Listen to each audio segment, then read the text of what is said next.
The year was 510 of the Empire. Emperor Hantei XI had just narrowly escaped a magic sorceress zombie coup against him, orchestrated by his own brother. Of course, he had no way of knowing that this wasn't the end of his problems, or the fact that he had only 4 years left to live.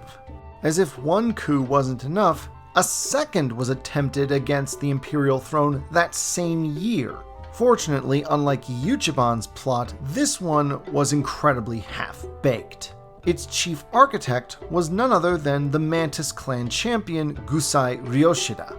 Not much is really known about this coup, except that it involved Ryoshida kidnapping the Emperor's son. Exactly what he thought this would gain him is never really explained, but needless to say, the coup did not go well. And while Ryoshida was dumb enough to attempt something so half-baked in the first place, he wasn't so dumb that it took long for him to realize that his coup attempt was failing in real time. Ryoshida knew there was no escape for himself, but maybe there was a way to save his clan from the consequences of his own blunder. And so, Ryoshida conspired with his son and heir, Yoshihotsu, to engineer a seeming betrayal of the clan champion by his own family members. Yoshihotsu stole back the imperial heir from his treacherous father and restored him to Emperor Hantei XI. Ryoshida committed seppuku, and just as he'd hoped, Hantei XI chose to spare the Mantis clan. Yoshihotsu was recognized as Mantis clan champion, but for his father's treachery, he and his descendants were stripped of the surname Gusai. And so the Mantis clan would go on being the only ruling family in the Emerald Empire to not have a surname until the Clan Wars. Still, the loss of a last name was a small price to pay in order to avoid annihilation. 1 year after these two coup attempts, members of the Scorpion clan stumbled upon the ruins of an ancient city on the edge of Shinomen Mori. Though they had no way of knowing it, this was the city of Nirukti, built by the Naga race countless ages ago. Upon receiving reports of the city and its strange serpentine carvings, Hantei XI declared the city an abomination and ordered its destruction, which, though no one knew it, resulted in the deaths of all the Naga that had entered the Great Sleep within its precincts. Another significant discovery, or in this case a rediscovery, occurred the next year when Ikoma Karaku, daimyo of the Ikoma family, discovered the comprehensive history of the Empire of Rokugan by his namesake founder, Ikoma himself. However, Ikoma being a rather irreverent individual in life, many deemed the work controversial, and after adding his own annotations and notes on the subject, Karaku had it returned to the shelves of the Ikoma libraries.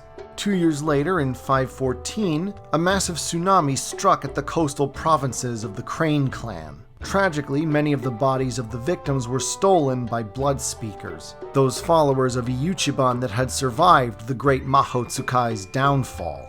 It was not long after this that Hantei XI died. Unusually young, as while no exact birth date he is given, he wouldn't have been much older than Ichiban himself, and Ichiban was born in 480, putting the late emperor at most in his 40s. He was quietly and peacefully succeeded by his son Hikawa, who became Hantei XII. In keeping with his late father's wishes, Hantei XII began preparations to cremate his predecessor. However, it turned out that the rest of the population of the empire was more reluctant to adopt this new funerary practice, in spite of the practical reasons for cremation being made mandatory. Hantei XI had attempted to enforce this new law by appointing a new office, the Jade Champion. Where the Emerald Champion was personal protector of the Emperor and head of law enforcement, the Jade Champion was to be the supreme authority on all things magical, especially combating Mahotsukai. The first Jade Champion had been the arrogant and boastful Kuni daimyo Kuni Tokaji. However, he'd since died or retired, no information is given, and had been succeeded by the more mild-mannered Seppun Matashi. It was to this new Jade Champion that the Emperor entrusted the task of devising rites and rituals that would make the practice of cremation acceptable to the people of Rokugan. After all, simply tossing an ancestor's remains onto a pyre would offend the average Rokugani's sensibilities of respect for the dead.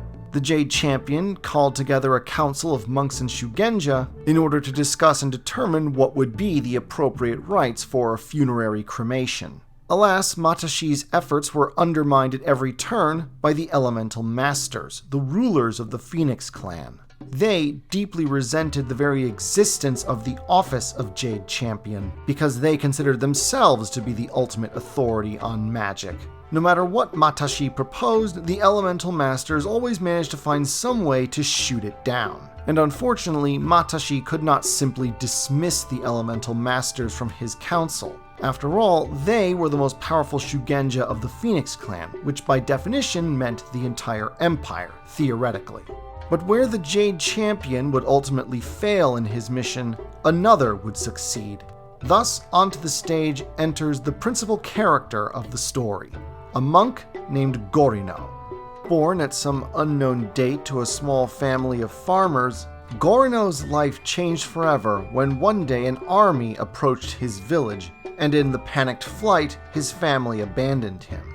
A wandering monk discovered the orphan and took him in, and Gorino would spend all his early formative years in monasteries studying the Tao of Shinsei.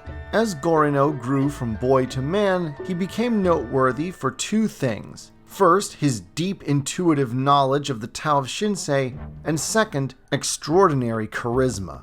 No details are given to confirm this, but headcanon tells me that since he was a monk of remarkable theological knowledge, it would make sense if Gorino was involved in the early council set up by Seppun Matashi in order to devise the rites of cremation.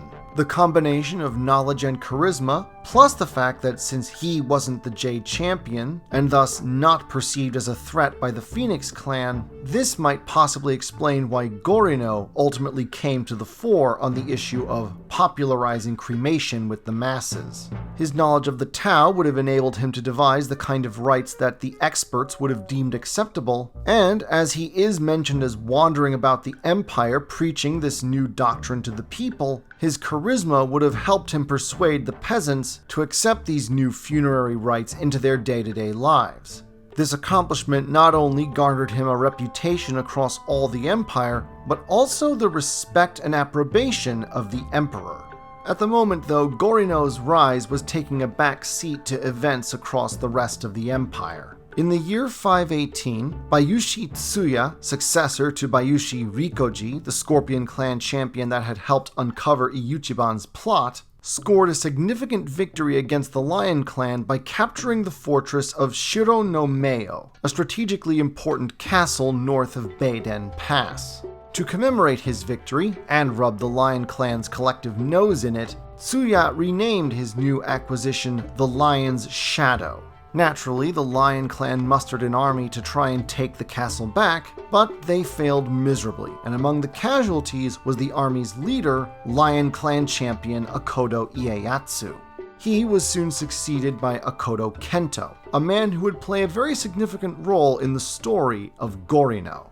As for the monk in question, in the year 519 in the city of Nikesake, Gorino made a public address to the people and officials of the city, declaring that between the Battle of the Stolen Graves, the tsunami, the depredations of the Blood Speakers, and a recent incursion by a Shadowlands army led by several Oni against the Carpenter's Wall, the monk believed that a spiritual malaise hung over the Emerald Empire, and that he knew the reason why. The Empire of Rokugan was spiritually imbalanced. The monk declared, 5 rings, 5 clans. Otherwise, balance will never be attained, and our misfortunes will only grow worse. He explained that each of the great clans, through the techniques and traditions practiced by their shugenja, were tied to one of the 5 elements. Most magic of the Kuni family, all about protection and resilience, was based on earth magic, and so the Crab clan was the clan of Earth. The creative and intellectual Agasha family based most of their spells on fire magic, and so the Dragon clan was the clan of fire. The Kitsu family of the Lion clan, with its emphasis on healing and perception, drew its magic from the element of water. And so, the Lion clan, with its strength and purity, was the clan of water. The Phoenix were of course the masters of all forms of magic, but only the Isawa mastered the greatest power of all, that of void magic, the element that was both of and not of the other four. Thus, the Phoenix clan was the clan of the void. The imbalance that plagued the Empire, so Gorino claimed, was because there were two clans of air, the Crane and Scorpion clans. Their respective Shugenja families, the Asahina, Soshi, and Yogo, all employed spells that were based on air magic, and in fact the Asahina and Yogo families had originally been founded by air Shugenja. To ensure peace and harmony within the Empire, so Gorino claimed, balance must be restored. There must only be 5 clans for 5 elements. He even argued that the Kirin clan had left the Empire so many centuries ago in order to preserve this balance, because the Kirin had also been a clan of water like the lion. But he assured the people that there was no need to expel either the Crane or Scorpion clans from the Empire in order to preserve the balance. He had a better idea, that the 2 clans of air should merge into one clan. This proposition caused an uproar. Many shouted their acclaim of the monk's wisdom, others decried him as a heretic. Violent riots broke out, and soon the local officials had to restore order. Because his inflammatory words had caused the riot, Gorino was arrested by the Emerald Magistrates and promptly thrown in jail. His story might well have ended there, but for the intervention of Emperor Hante XII, who still felt grateful to the monk for his efforts in helping the people accept the introduction of the new cremation funeral rites. Of course, nobody was going to tell the emperor no on a situation like this, and so Gorino was a free man again. And the experience gave him ideas. Yes, a lot of common people had opposed his ideas, but a lot of common people had also supported them.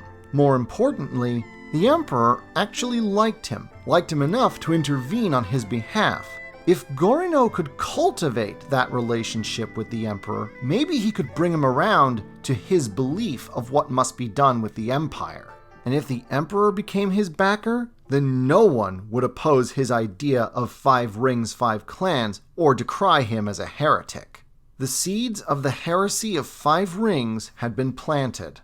Next time, Gorino begins to gather followers, but mostly in the background, as the Empire will be distracted by a far more eye-catching spectacle, the infamous family feud known as the Foxfire War. Until then.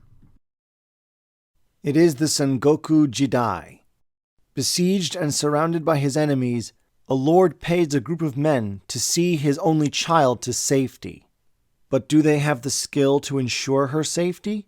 And can they even be trusted? For this is an age of honor and treachery, of blood and valor, of gold and steel. Now available at Amazon, Smashwords, and at StudioBrainstorm.net. Links in the description.